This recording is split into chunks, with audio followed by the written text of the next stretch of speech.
What is going on, guys? My name is Frank, and in this video I just want to quickly show you guys the interior and exterior of the M60A1 tank used by the Iranian faction in Steel Armor Blaze of War. Steel Armor Blaze of War is a tactical tank simulator that has realistic armor values, armor penetration values for rounds, and realistic ballistics.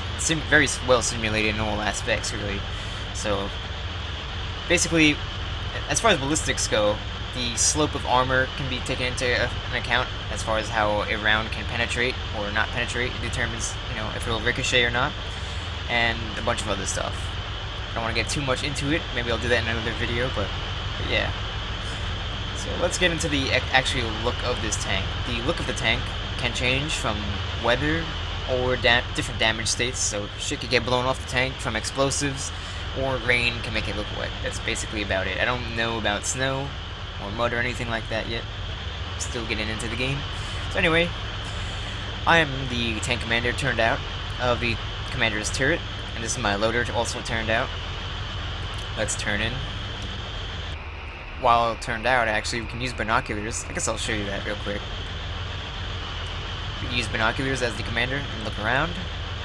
We can kind of zoom a little bit, and we can assign waypoints for the driver and gunner. Or the gunner could assign targets. So let's turn back in.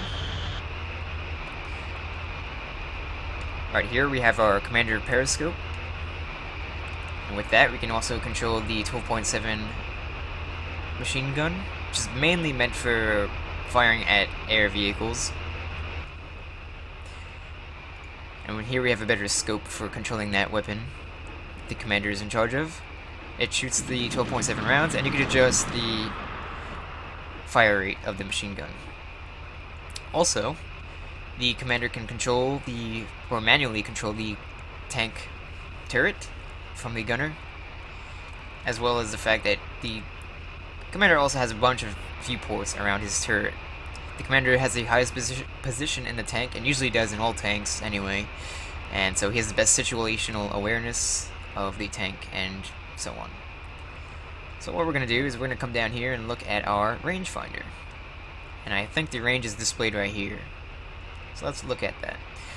Can't really do much here unless we're manually controlling the turret, but this will allow us to see where the gunner is looking, and we can get a nice ranging on where he's looking to get a more accurate shot off. Hopefully that's a brief, simple way to explain it. If we look to our left, we have our loader sitting down. That's his periscope. Well, I don't know, you can't see my cursor, but to our left is our loader, and above him, that green thing that's rotating, that's his periscope. I'll show you all the rounds and stuff in a second. We have the main gun breech in the middle, right here, and our gunner is in front of us. And that's basically all you can do as the commander. There's probably there are actually a few things. You can give orders to your platoon and all that and so on, but we're not going to cover all that shit. We're just looking at the interior and exterior. So let's go to another slot in the tank. Let's go to the gunner. Alright, so this is the gunner. This is his periscope right here. We can interact with it, which also allows us to control the turret. We have another scope here, which I think this one gives us the crosshair for sabot rounds. I could be mistaken. And over here is the scope used for high explosive and heat rounds. Like I said, there's ballistics in this, so the rounds weigh different amounts, and there's different velocities involved there, and a bunch of other little factors, so they have different drop rates and all that shit, and so their mil dots and crosshairs are totally different and are useful for each other. So yeah, hopefully that makes sense.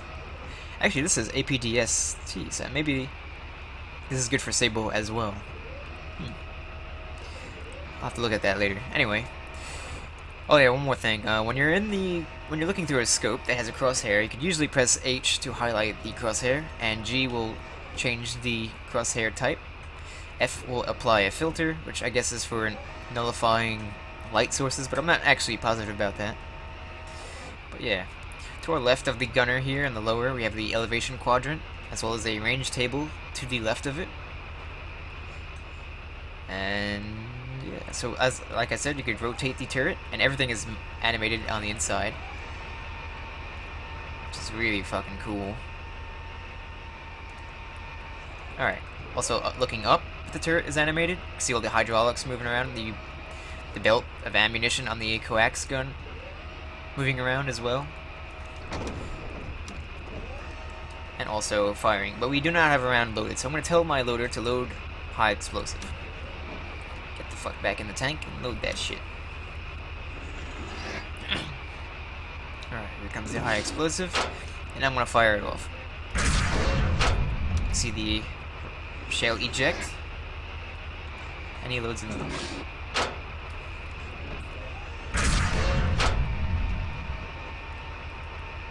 He didn't load another one because I told him not to. Okay, so what we're gonna do is we're gonna select the loader. The loader is pretty much, actually, no, what? We didn't cover everything with the gunner. So let's show you this. So like I said, you have the elevation quadrant here, which is animated, you know, when the turret is moving around. We have the Azimuth Indicator, which gives us the azimuth, of course. And here we have the FCS, or ballistics computer, on our right. We can get a better look at it if we click on the Azimuth Indicator. And we can look behind us.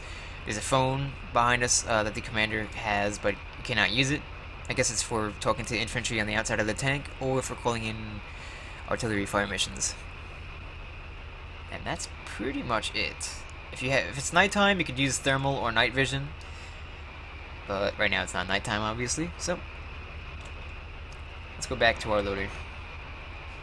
Loader can't really do anything aside from turn out, look in his periscope, and load rounds. That's basically all he can do, as far as I know. So we could look at our rounds and see what our round count is. So right here we can see we have 5 APDS, which is SABO. We have 20 heat rounds, 23 HEP, which is high explosive, and 5,700 7.62 rounds, which is the coax, which you can see right here. And that's basically it. Well, oh yeah, also, like I said, you can load the rounds, so what I can do is right-click this. He'll tell me what round to load. You can't see it because I have my interface disabled. And I will left-click on the main gun breech. And my character will grab the round and put it in. And now we're loaded. And that's basically all you can do. Here's a periscope. You can't really rotate it, as far as I know. Yeah, I'm doing everything I can to rotate it, nothing's working, so you can't rotate it. You can turn out, but it's pointless because your driver and loader do not have binoculars, and the gunner cannot turn out. So the commander is really the only one that should be turned out, with the driver for better visual. The loader has no purpose sticking his head out of the fucking tank. Anyway, that's all for this guy. Let's go to the driver. I'm going to enable my interface by pressing and holding left control and backspace. Let's click on the driver. Alright, here we have our RPM for the engine. We have our speed indicator. Some dials down here for volts, fuel, engine temperature, and so on, transmission. And also we have our switch to turn on and off the engine. We can turn the lights on in the tank, and also the smoke generator, which is this big red switch right here. Of course, the driver has 3 viewports, but he can also turn out. And he can look around with his head, if he's not steering with the mouse. Let's turn back in. We can button down the hatch. Alright. Alright, so let me look down a little bit so I can show you guys a little bit better here. We have a lever. I can't really highlight it with my cursor. For some reason, the recording won't record my cursor, but there's a lever I could use with my scroll wheel. And you can see I could wiggle it around. I could also change the gears that the tank is in, but I'm not going to do that. So what I'm going to do is I'm going to scroll up for maximum RPM and press W. And the engine decided to turn off right at that time. So let's turn it back on. There we go. You could steer with WASD while your mouse clicks around, or you could hold left click and move your mouse to steer with, like that, for more precision turning and all that. X will be the brakes. Scroll down to turn the power down. and you can turn off the engine. And like I said, you can turn on the smoke generator, which is very good for creating concealment for infantry or tanks, you know, that are on your side. The thermal in this game is not like thermal and steel based, so smoke is actually really effective. Yeah, maybe it's thermobaric smoke, I'm not sure. Anyway, that is that. You got some other dials here on the left that I don't know what that is. Our pedals. Some other signs, you know, for safety and whatnot. Helps increase immersion, you know, got our grease gun and our canteen. But that's about it. That's all there really is to this tank. There's other things you could do as far as commanding wise, but I'm not going to go over that. This is just what the tank looks like, and it is pretty awesome. So anyway, hopefully this video is interesting and helpful or whatever, and yeah. This is the only game I know of aside from Steel Beast where you actually get, and Steel Fury, where you actually get to be in a tank and command units and shit. So, but this is the only one that, aside from Steel Fury, that has actual modeled out animated crew members that I know of. So that's pretty fucking badass. So, anyway, see you in the next video.